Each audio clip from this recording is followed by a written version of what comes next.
Good morning friends. आज है 5 जुलाई 2020। देखते हैं आज का कुछ इम्पोर्टेंट करंट अफेयर्स। मैं इस वीडियो को लेके आ रहा हूँ। मेरा नाम है सुधीर।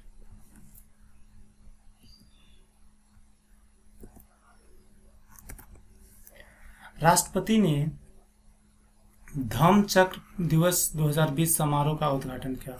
तो आपको यहाँ से क्वेश्चन पूछ सकता है कि धम्म चक्र दिवस का उद्घाटन किसने किया, तो आंसर हो जाएगा राष्ट्रपति। हम लोग का राष्ट्रपति कौन है? रामनाथ कोविंद। ये रामनाथ कोविंद जो है भारत के 14वें राष्ट्रपति हैं।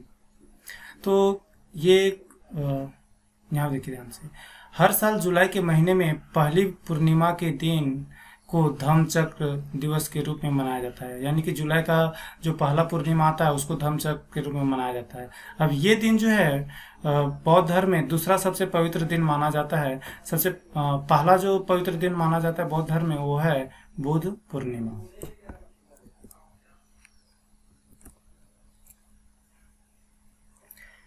एनसीएल और कोल इंडिया ने सोलर और थर्मल पावर एसेट्स के विकास के लिए ज्वाइंट वेंचर कंपनी बनाई। तो आपको क्वेश्चन पूछ सकता है कि सोलर और थर्मल पावर एसेट के विकास के लिए ज्वाइंट वेंचर कौन कौन कंपनी मिलकर बनाई है? तो आंसर हो जाएगा एनएलसी और कोल इंडिया।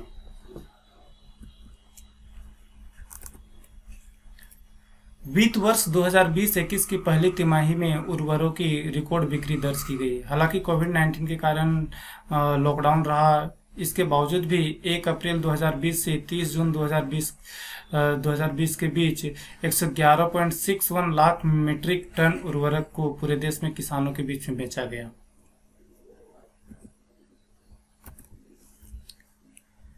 हाँ, ये जो है आपके लिए बहुत ज्यादा इंपॉर्टेंट क्वेश्चन है। खेल व युवा मामले मंत्रालय जूनियर एथलीटों के लिए टॉप्स लॉन्च करेगा। तो ये टॉप्स क्या होता है? ये तो टॉप्स है टारगेट ओलंपिक पोडियम स्कीम। ठीक है, तो टारगेट ओलंपिक पोडियम स्कीम ये क्यों लॉन्च किया जा रहा है? देखो कि भारत का ओलंपिक में बहुत ज्यादा रैंक खराब रहता है। तो अगला ओलंपिक होगा 2024 में पेरिस में, और उसके बाद जो अगला होगा वो होगा 2028 में लॉस एंजलिस में। तो भारत का रैंक को सुधारने के लिए इसको लॉन्च किया जा रहा है, टारगेट ओलंपिक पोडियम स्कीम को। इस योजना का उद्देश्य यह सुनिश्चित करना है कि भारत 2028 के ओलंपिक में शीर्ष 10 पदक विजेता देशों की सूची में शामिल हो, कि भारत टॉप 10 में आ जाए 2028 के ओलंपिक में। इसीलिए इस स्कीम को लॉन्च किया जा रहा है।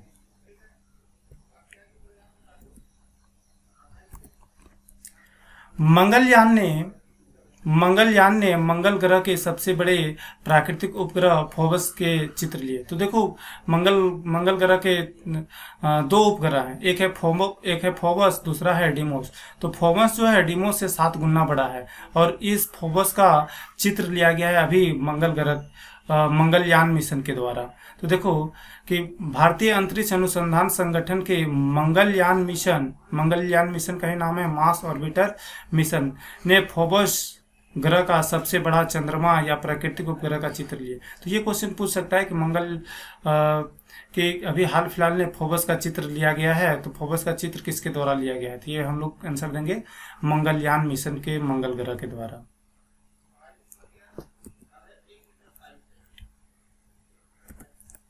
मार्स ऑर्बिटर मिशन, देखो मार्स ऑर्बिटर मिशन या मंगलयान मिशन क्या है? ये मंगलयान मिशन जो है 5 नवंबर 2013 को आंध्र प्रदेश में सतीश धवन अंतरिक्ष केंद्र के पहले लॉन्च पैड से लॉन्च किया गया था। यानी कि इसको लॉन्च किया गया था 5 नवंबर 2013 को। यानी कि मार्स ऑर्बिटर मिशन को लॉन्च किया गया था 5 नवंबर 1913 ईस्वी को।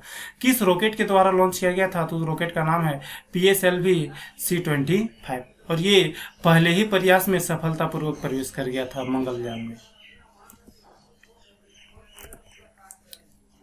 भारत का विदेशी मुद्रा भंडार 1.27 मिलियन डॉलर की वृद्धि के साथ 506.8 अरब डॉलर पर पहुंचा। देखो हालांकि लॉकडाउन रहा, इसके बावजूद भी हम लोग के यहाँ विदेशी मुद्रा भंडार जो है वो बढ़ा है। कितना बढ़ा है? 1.27 मिलियन बढ़ा है।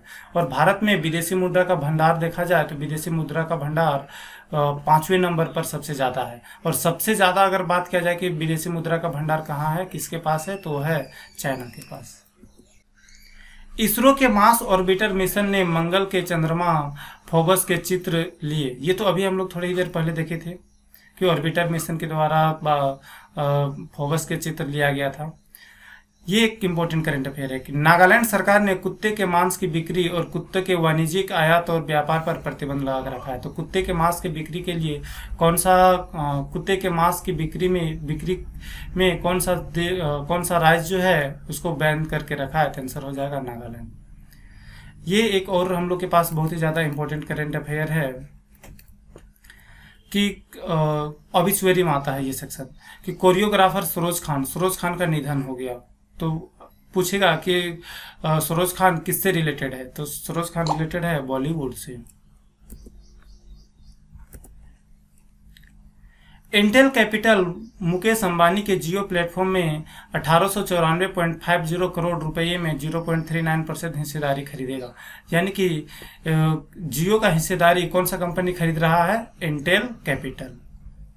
रिलायंस जियो ने जियो मीट नामक मुफ्त वीडियो कॉन्फ्रेंसिंग एप्लीकेशन लॉन्च किया। तो आपसे क्वेश्चन पूछेगा कि जियो मीट ये किसके द्वारा लॉन्च किया गया है ये वीडियो कॉन्फ्रेंसिंग एप्लीकेशन? तो आंसर हो जाएगा रिलायंस जियो के द्वारा। राजन मैथ्यूज के पद छोड़ने के बाद एसपी कोचर ने COAI के नए महानिदेशक के रूप में पदभार संभाला। तो आपसे क्वेश्चन पूछेगा कि COAI के नए महानिदेशक कौन है? तो हम लोग का आंसर हो जाएगा एसपी कोचर।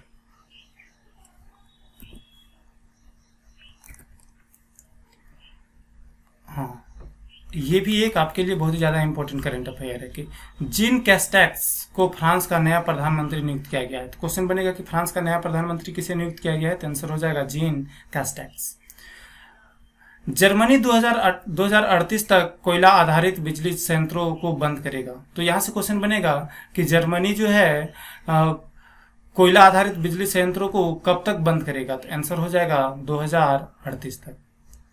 बोत्सवाना में देखो क्या हुआ है कि ओंकावांगो डेल्टा में 300 से अधिक हाथी मृत पाए गए हैं। तो 300 से अधिक हाथी मृत पाया गया है। तो आपसे पूछेगा कि अभी 300 हाथी को मृत पाया गया है, तो ये कौन से देश में पाया गया है? तो आंसर हो जाएगा बोत्सवाना। याद रहे कि बोत्सवाना में दुनिया के सबसे बड़े हाथी की आबादी है। वहां पे लगभग 1,30,000 हाथी का आबादी है। एक और करंट अफेयर देखते हैं। म्यांमार काचिन प्रांत के हेपाकांत में जेड खदान गिरने से कम 162 लोग मारे गए हैं। तो ये पूछ सकता है कभी भी रिसेंटली खदान गिरने से 162 लोग मारे गए हैं, ये कौन से देश में मारे गए हैं? तो आंसर हो जाएगा म्यांमार।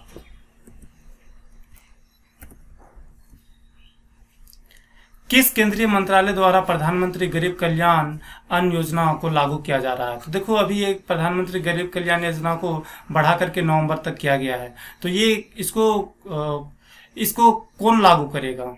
तो इसको लागू कर रहा है खाद्य और सार्वजनिक वितरण मंत्रालय। अभी तितली का 2 प्रजाति पाई गई है। एक है स्ट्राइप्ड हेयर स्ट्रिक्स और एलुइस प्रिंस। तो क्वेश्चन यही था कि स्ट्राइप्ड हेयर स्ट्रिक और एलुइस प्रिंस किस प्राणी के लिए हाल ही में खोजी गई प्रजाति है? आंसर हो जाएगा तितली।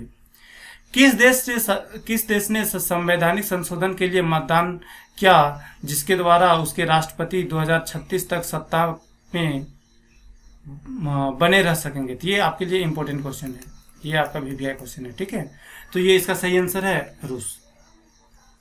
किस भारतीय अमेरिकी लेखक और ऑन्कोलॉजिस्ट को 2020 ग्रेट इमिग्रेंट सम्मान के रूप में सम्मानित किया गया है? तो वो है सिद्धार्थ मुखर्जी।